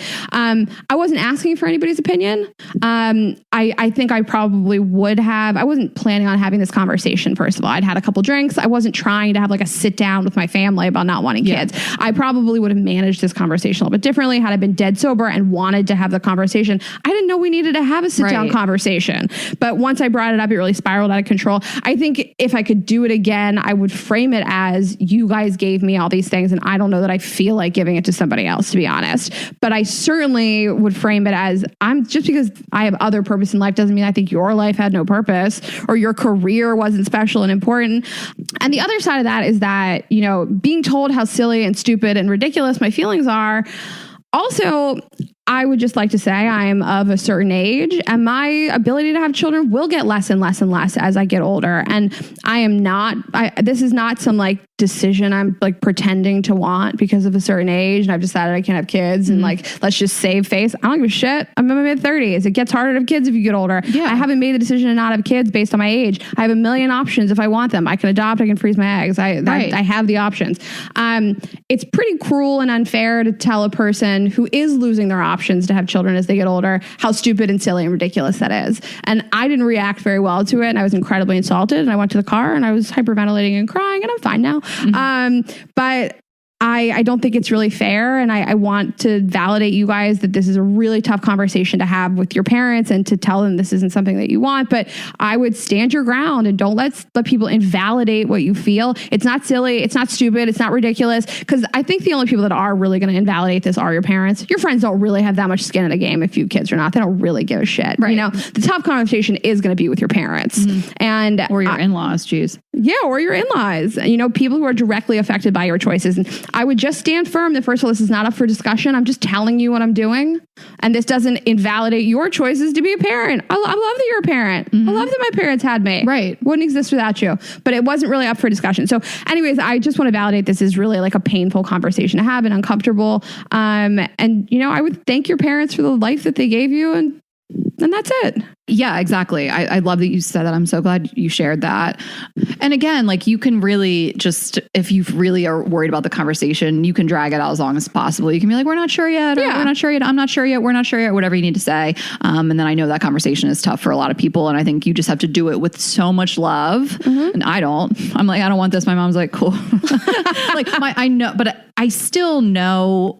I still am not so flippant about it because I know how badly my parents want to be grandparents. And like, I know what's going to happen for them. And I know Matt genuinely wants to be a dad as of like yesterday. Like Matt has been wanting kids for a while now, since he was always wanted to be a dad. So thank God. Cause I am thankful to Matt for taking that weight off of me because I know how badly they want it. It wouldn't make me have them, but like nobody has done more for me in my life than my parents.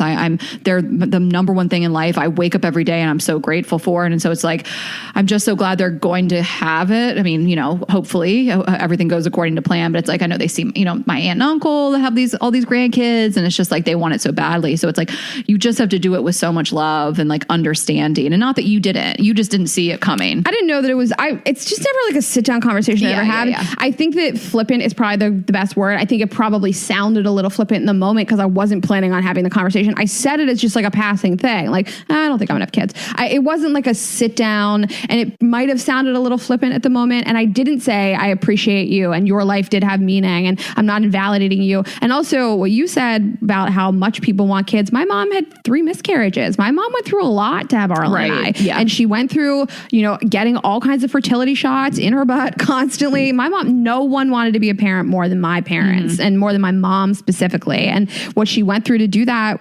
I thank her forever for it. I'm alive because of it.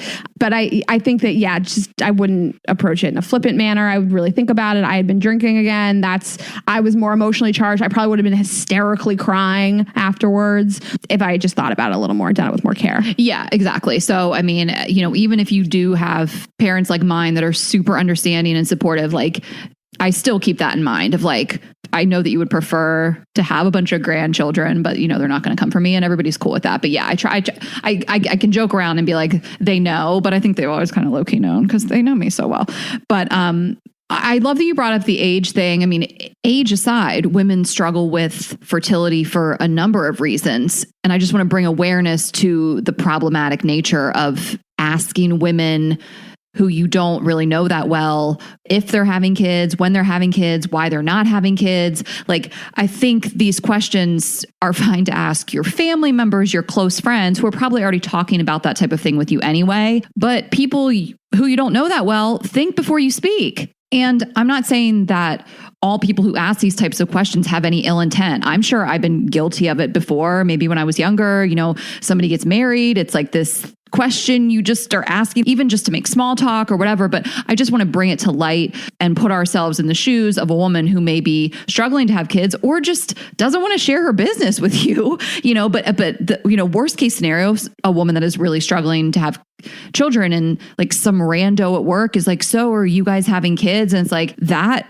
could be painful. Because your immediate reaction, I can think of almost very few things you'd ever feel this inclination to do, is your immediate reaction is to explain yourself. If anybody says you, why are you having kids? It's like, well, I mean, for me, it's like, I need to tell people it's not because of my age. It's not because of anything. I just don't feel like doing it. I feel like I have to defend myself. And it's like, these are strangers. You don't have to defend yourself. It's the craziest thing that somebody would ask you that and you would feel the need to explain it. Like, it's literally no one's business. And yes, of course, I've asked my closest friends, of course, are you guys gonna have kids? Are you thinking about having kids? Not like, why aren't you having kids? I'm just curious if my friends are having kids or not. And at this point, I've had the conversation with all them. I'm not going to have it again. I know where they stand. Yeah. And I can pass that along to you from Kate. I love her line. It's just on the cards from us. People shut the fuck up real quick. So, because it's not, it sounds like there might be a struggle there, but it doesn't have to. It means that we've made the decision not to. It could mean whatever, and people shut the fuck up. So I just, we need to normalize a lot of things, not wanting kids, and also just like not asking about it, and like not putting that pressure on it. And again, like, let me come back to the first thing I said, people project, and keep it in mind. Yeah. Also, they don't do it to men. No one throws shade or judgment at men that don't have kids. No one even asks. No, and no one would ask the follow-up question of why. You guys don't have kids? We don't know. No one's asking a follow-up question about that. Oh, you guys like infertile? Right. Or no one's asking a dude if his sperm doesn't work. So why are people asking women if their uterus is broken? I feel like there was a round of memes maybe last year or sometime of like when those family members ask you like if you're trying. You're asking if we're fucking? Okay, yeah. Grandma. Yeah, we're fucking. Yeah, we fuck all the time, but not because of kids. Really... I swallow it. Yeah, if someone, are you guys trying? No, he just comes to my tits. Yeah, we're fucking. But I'm on birth control, so I guess, like, you know what I mean? This is like so funny. It's so funny. I would just be like, well, I mean, we fuck, but he comes on my tits. So many kids across these titties.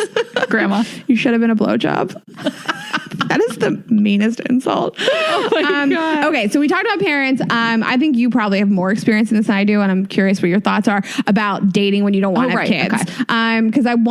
Because people are always like, well, when do I bring this up? I don't know. I mean, my feeling is as soon as possible, but that can be really awkward. The older you get, I think it also changes. I think if you're 22, you don't want to have kids, you don't need to bring it up as soon as possible. But I don't know. What are your feelings? Yeah, I can really only speak on myself. And first thing on a dating app, if someone has on Hinge, for example, it says, don't have children, have children, want children, don't want children. If a guy says want children, I don't care if everything else on his profile is perfect. I X him out because it means he cared enough and he really does. And I am not going to even do that to him. Mm-hmm. Like, it's rude to do. I wouldn't want someone doing that to me. I wouldn't want to have, I want children on my dating app profile, which means it's so important to me, and have some man that knows he will never want children to go on a date with me. So I don't do that to other people. That's just like one little thing. I feel comfortable finding out as soon as possible, like not a first date. You know what I mean? Because a first date, we could just be having fun and we could make out at the end of it. We could fuck, whatever. Like, that's one thing. But if I start to catch feelings, I want it to come up. So I could casually date and be physical with somebody, and I could know it's not really going anywhere. I dated a guy that I knew that wasn't going to be. And we dated, and I had fun with him, but I knew that wasn't the guy I was going to end up with long term. So I didn't really care. So it never needed to come up. Mm-hmm. I'm sure I said it sometime before or not. I don't really remember. It wasn't important. He didn't think I was going to be his long-term partner either. I'm pretty sure. And we ended things. If I felt like I was starting to see someone as a long-term partner, I would bring it up. Like, you know me, I'm pretty open and pretty blunt. I would just ask it. Like, so do you picture yourself having kids? Like, I don't think there's anything wrong with that on a date that you've had a connection with somebody. I also, if I'm asked or if it comes up, I'll say it on a first date. I don't care, because if somebody is immediately turned off, then great. Like, we never need to see each other again. Like, that kind of stuff to me is like, the sooner the better, but you don't need to push it if you're just not, if you don't really see a future with somebody. 100%. I mean, I think sooner the better. I agree that it doesn't need to come up at all if you don't see the person as a long-term partner. I don't need to have like I don't want to have kids conversation. I thought I was going to have a one-night stand with somebody, and then I ended up dating him for a while. But he told me on a first date that he didn't see himself having kids, but he did want to get married. He did want to get married. And I loved that he told me on the first date, and I didn't think it was weird. And also, by the way, he didn't like harp on it and linger on it. He was just like, oh yeah, I just don't see that for myself. And I was like, yeah, sure. Same, me too. Moving on. I think a great gateway into that. And I think the way that we got into that conversation was, I think I asked him where he saw himself living long term. Okay. Because we were in Charleston, and it was after our show, and I was going to go have a one night stand with this guy, but I ended up dating him.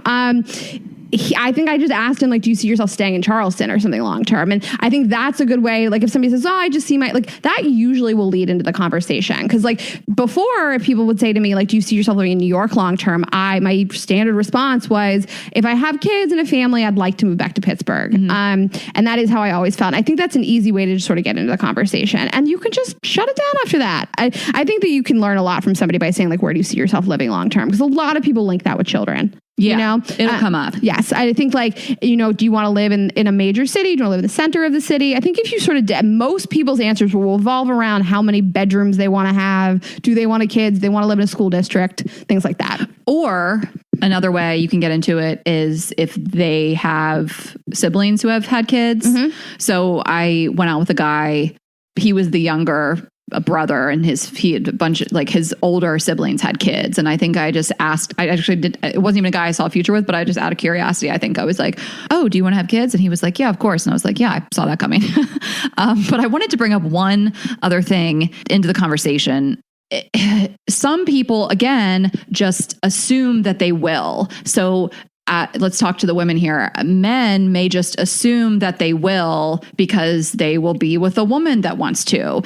And it doesn't necessarily mean that they really want them, and it could mean that they are open to not having them. So I think you can always dig deeper. I think if a man tells you he wants kids or he pictures himself with kids and you're falling for him and you don't want kids, you can dig a little deeper there. It doesn't mean you have to write them off. So I don't want to, like, contradict what I said earlier.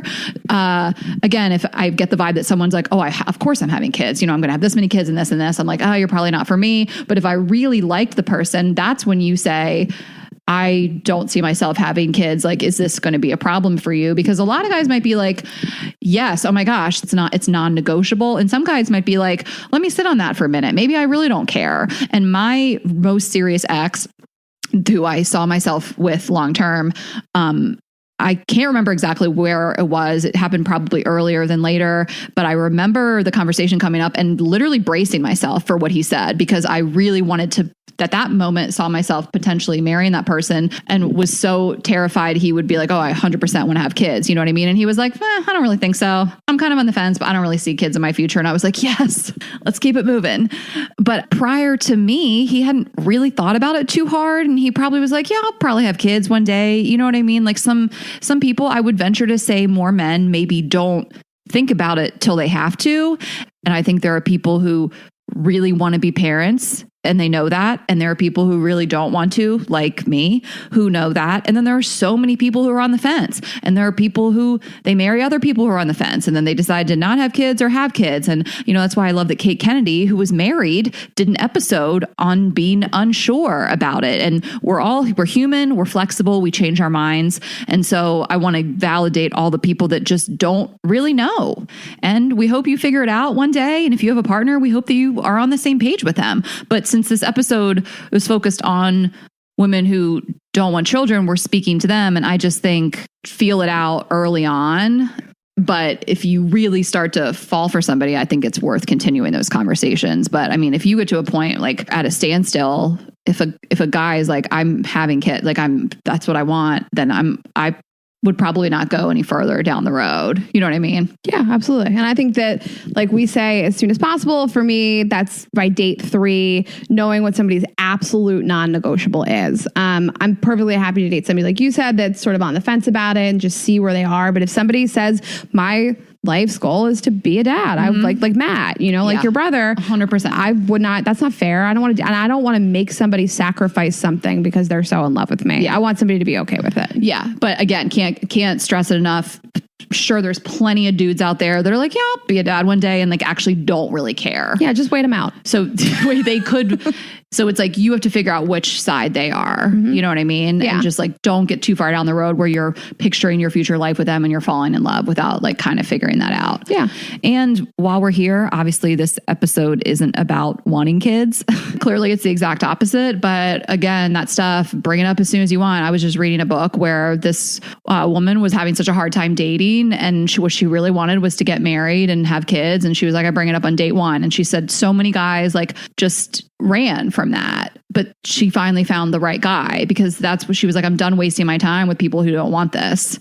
So none of that stuff, you should be scared, because you're trying to find somebody whose goals align with yours. Yeah. And it doesn't have to be so heavy. And it doesn't have to be like some long, really drawn out, where do you see your kids going to school? Religious? Do you want to take them to church? Like, it can just be a really easy, light passing conversation. Yeah. So yeah, that's how I would handle it. All right. Do you have anything else? Did we cover it all? No, I feel proud of this discussion. I'm excited about it. I hope you guys feel equipped with the tools to talk to your family about it or talk about it on a date. You feel empowered. We'll do plenty of other episodes about wanting kids and having kids.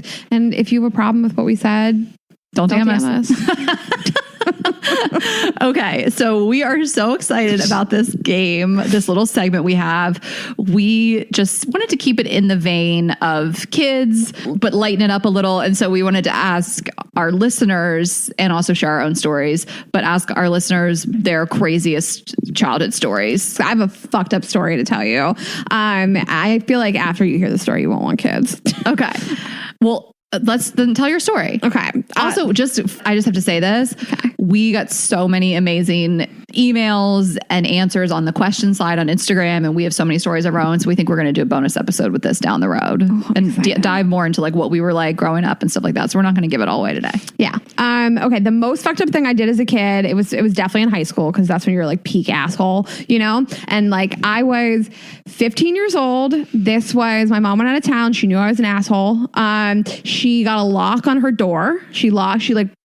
Not padlock, just like a nice heavy duty doorknob lock. She went out of town. She locked the car keys inside of her bedroom. I wanted to take the car. I did not have a driver's license at 15. So I decide I'm going to get the car keys out of the room. And I'd seen on television, you like slip a knife in between like the frame of the door and you can pop the lock over. So I'm like trying to get a really heavy duty knife, like a butcher knife. And I'm pulling back and I'm pulling back and I'm pulling back. And I pull back so hard, I split the frame of the wall in half. So like, what is the little metal piece that's against the wall that when you close the door holds the door in place? That popped out and the whole piece of wood split in half. I never told you. You just broke your mom's door. I just broke my mom's door in half. So I'm home with my boyfriend. We're like, oh my God, what are we going to do? So we got the car keys. So we have the car in hand. I don't have a driver's license. Oh my God. We have to go down to Home Depot. We buy a new, his brother worked in construction. I swear to God, this is a totally true story. Him and his brother came over. They put a whole new wood beam down the door and a new metal bracket on the wall. We plastered it together. We repainted the door. I swear to fucking God. We got the car keys. We like joyrided around all week. I had keg parties at my parents' house all week. I just destroyed the house completely. I destroyed the fucking door. No driver's license. Running around like two people with two permits. And then the worst part of the story is I did not get caught for that part. She never found out. She tells me this day that she knew, but that bitch never knew anything she didn't tell me about.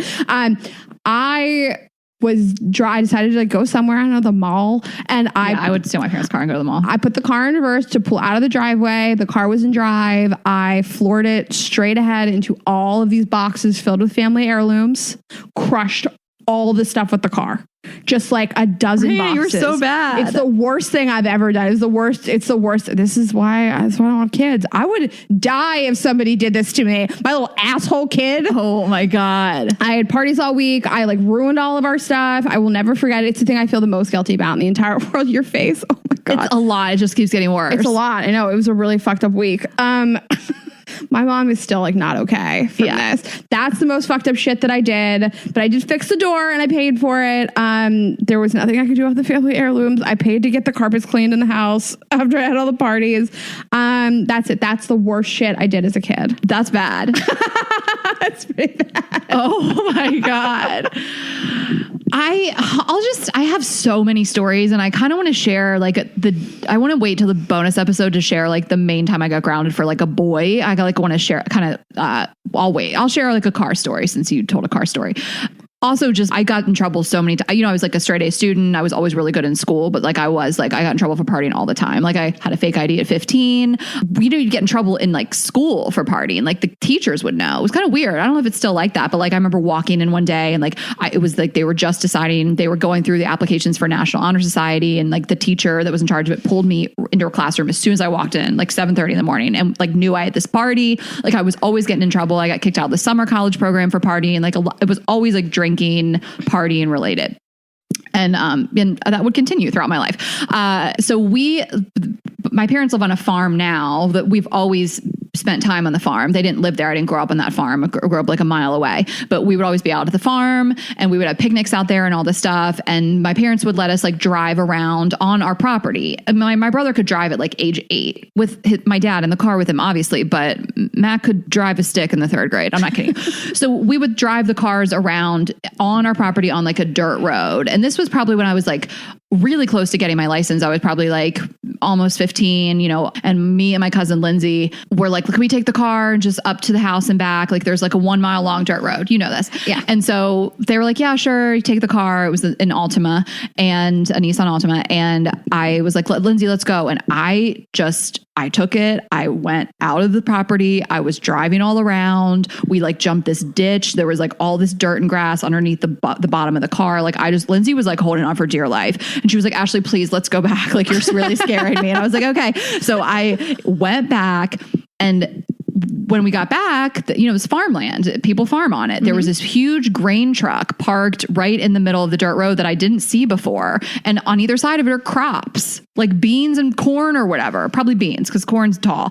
I had to go around the truck, but I didn't want to drive too much in the beans, you know what I mean? And kill these plants. What is happening? And so I just was like, I'm going to stay as close to the grain truck as I can and get around it. And my depth perception was off, and I side swiped it and ripped the whole side of the car off.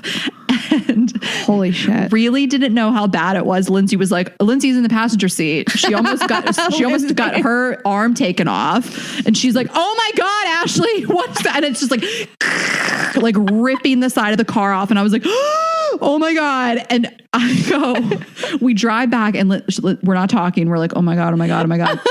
When you're in so much trouble, it won't be okay. And just as we're about to pull back up to the picnic spot, which is like, again, like a mile from the road where we would always have these picnics and stuff. It's like our family spot.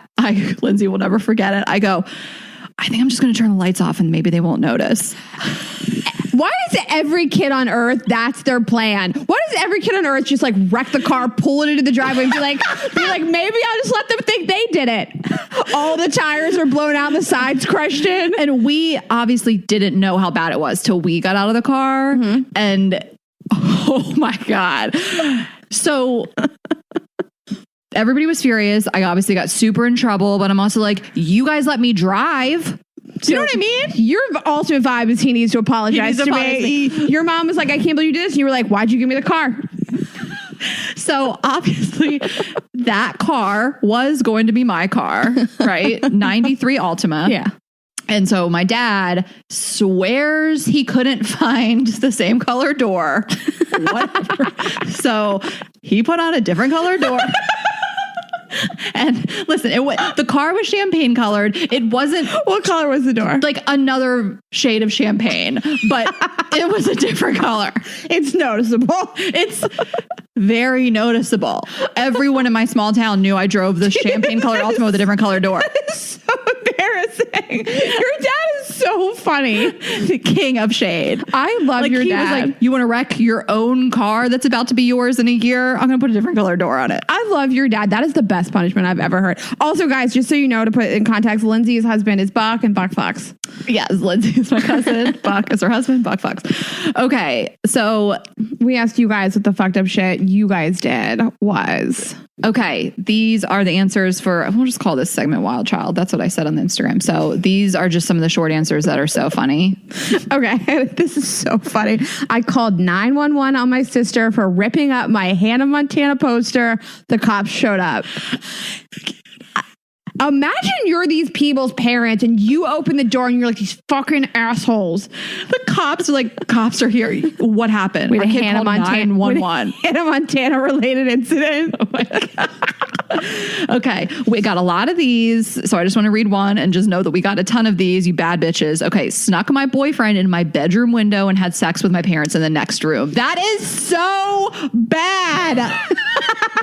I mean, go off. I lived in a townhouse growing up, and so there's really no way to like scale the townhouse unless you put a ladder in front of the townhouse. I was always so jealous of girls that have boys sneak in their rooms because like you would have to scale a 3-story front of a house to get up to my bedroom. Yeah, no boys were trying to fuck me when I was in high school, but well, you know those double D titties. So, but if you would have had to do like a full height ladder to get into my, like nobody was climbing in my window. Okay, so nobody climbed in our windows. This is insane. I know, girl, and she swears it's true. Okay. You wrote her back? No. She wrote like, I swear on like another, this was like a 3-answer slide. With my first boyfriend in high school when I was 16, I did anal in a movie theater with his brother and mother a few rows up. I got away with it. Thank God, but I farted cum in the bathroom, which was gross. Do you want to know my main question? What movie? Okay, what did she say? No, I don't know. I got to know what movie it was. I feel like it was Who's out here doing anal in a movie theater? That takes a lot of work. Okay, I could maybe see fucking in a movie theater. Anal in a movie theater. I can't. How? Bitch, how? How? You gotta have the baddest asshole in the... How big does your asshole have to be if you're the driver? You're the top for anal? It's like, I don't buy it. It's like, girl, just message us again. And I mean... Explain. And I need to know what movie it was. But you know what I mean? What if this was like Aladdin? She would have had to been sitting on his lap. She's the top for this. I can't. Unless they got on all fours on a movie theater floor, which no one's ever seen that floor before or touched it. Okay, you're right. We need the logistics of this. I need to know. You don't just like sit on someone's lap and do anal. Yeah, you can't inflict anal on yourself. All right, I chose this one for a very specific reason. Let me explain. Okay, she says, I was around 6 years old, went outside beside my house, pulled down my pants and took a shit. This isn't that crazy?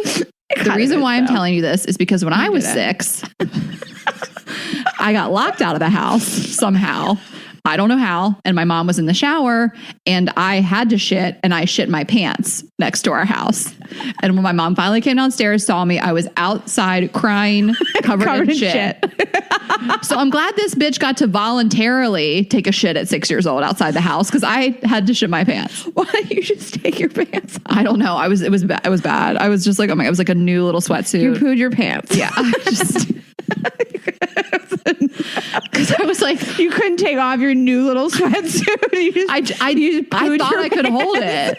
I was just like, mommy. And all I was just doing was like banging on the door, like, mom. And then it just happened. You know what I mean? Like I wasn't I'm going to put my pants down now. No, like the time I shit my pants, I was like, the key was in my door. Your butt abandons you. They just do you dirty. I'm so excited to get to read this. I accidentally poisoned a girl I didn't like in 4th grade. She was fine, but I had to miss recess for a week. Bitch, you poisoned somebody when you were 8. But accidentally? How do you accidentally? And it's like, it sounds like you didn't like her. It sounds and you gave her intentional. Peanuts. Yeah, I feel like that girl had a peanut allergy and you gave her peanuts. Okay, this one is you. Okay. Ordered room service at age 5 when my dad was in the shower. He was not thrilled. Like in a hotel, you're a little kid. You're like, can I get some room service? I mean, I would 100% do that. I did that when I was 23. I stole my dad's credit card numbers and I used to use it like at least once a week to order food to the house. And when he found out, oh my fucking God, was he mad? It's the maddest I've ever seen him. This is so funny too, because it's like, what is this, like Home Alone 2? Like what front desk at a nice hotel is like letting a kid order food? Yeah, but most people I think just like assume like your dumb kid is like parented by somebody and being supervised. Right. Okay. Sorry, you're a dumb kid. Okay. I wasn't allowed to wear thongs in middle school, so I changed into them on the bus. This is Pen 15. Like when they have the thong. My favorite episode of Pen 15, season 1. Like it's so funny to like think that you weren't allowed to wear the most uncomfortable garment. Like I don't wear thongs because I hate thongs, but like how badly did you want to wear a thong in middle school? Did you used to wear stuff and change in the bathroom? Or your parents just didn't care what you looked like at school? I mean, I didn't have to change. I mean, I got in trouble in school for like violating dress code. Like my shorts I like would wear stuff like too short shorts and stuff like that. But my parents always let me out of the house looking like that. I feel like my parents just like should have tried harder. I had double D titties at like 12. Okay. They should have tried harder.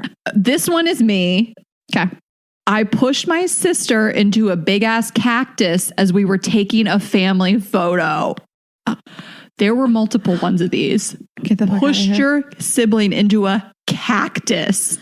It's just one of those things where like you think it'll be funny and then you do it and then like you'll never recover from it. I did a crazy thing. I got a crazy urge one time. I saw this big glob of hot gum on some pavement, like in our driveway or something. Like it was like, I don't know where the gum came from, but it was like hot on the pavement. And I picked it up and put it in Matt's hair. They had to cut it out of his hair. Oh no. Yeah. It's like you get the urge. I feel like older siblings just like it's in your nature to like pick on someone. Yeah. And you like stop doing that as you grow up. And my brother became bigger than me, so I had to stop. Okay. I called my grandmother a skank whore when I was 3 from watching Bring It On too much. What if your kid, listen, I gotta tell you know why I'd be a bad parent? Because if my kid called me a skank whore, I would never stop laughing. But no, this kid called your mom a skank whore. I wouldn't be able to hold back. Like when I see my friends' kids do something so bad, I just like go to the other room. I'm laughing so hard. I would have to laugh mostly because it's not my problem. Well, and that was like I would hate because like when Matt got in trouble, it was never my parents would always laugh. Like he always made them laugh, and I would get so angry. Okay, I love this one. I'd lay in the rain on the concrete at night and be angsty. I've always been a dramatic bitch. That is so. You're laying on the pavement in the rain. Can you imagine your kid just like lays in the rain? My parents would be like, "Go for it." You're like, I'm only happy when it rains. You're just like listening to garbage. I know. I would probably be 12 listening to songs that are so far beyond my maturity. Yeah. You know what I mean? Like angsty songs, like the Romeo and Juliet soundtrack. Oh my God. Like Leo DiCaprio and Claire Danes. Like that soundtrack. One of the funniest things I ever saw, do you know Eric Ramirez? He's like a really famous chef. He owns La Bernadette in New York City. Okay. Really famous chef. He used to be on No Reservations a lot. He was Anthony Bourdain's like best friend. Anyways, I used to work at a restaurant and he came in with his wife. He's so beautiful and older. He had a son that was like being such a brat. And the son, like, I don't know. I didn't know what happened, but the son was just like sitting in the bar, pouting and crying. And I was like, oh, do you know that your son's like sitting in the bar? And he was like, yeah, he was being a little asshole. Let him sit there. And I was like, this is the best parenting I've ever seen. Like that kid thought he was like punishing his parents. And I was like, that's me as a parent. I would just be like, go for it. Go for it. Go sit alone and be miserable. Oh my God. I haven't read this yet. Holy shit. I once sucked my best friend's brother's dick behind our local church. I was 16. My best friend found out and I'm gay now. So no more sucking dick for her. Okay, and this last one. I was 13 when I gave my first hand job. We would meet at the park between our houses. It was Martin Luther King Day, so middle of January. I had to walk home from this park escapade with jizz all over my hands. It was frozen on there by the time I got home. Can you imagine walking home from a park with frozen cum on your hands? I probably have. We've all been there. Times. It's probably been on my shirt and my shoes. That's how you celebrate a holiday. Yeah. All right, guys. Well, thanks for listening. If you've still made it this far, we hope this episode was enjoyable, impactful, and you know where to find us, girlsgottaeatpodcast.com. Last call to get those tickets for the virtual live show this Sunday, December 13th. Get the merch. You know the holiday deadlines. Rayna already told you. We are Girls Gotta Eat Podcast on Instagram, Ash Hess, Rayna.Greenberg on Instagram, girls_gotta eat on Twitter, and youtube.com/girlsgottaeat. And we will see you next week. Have a good week, guys. Bye.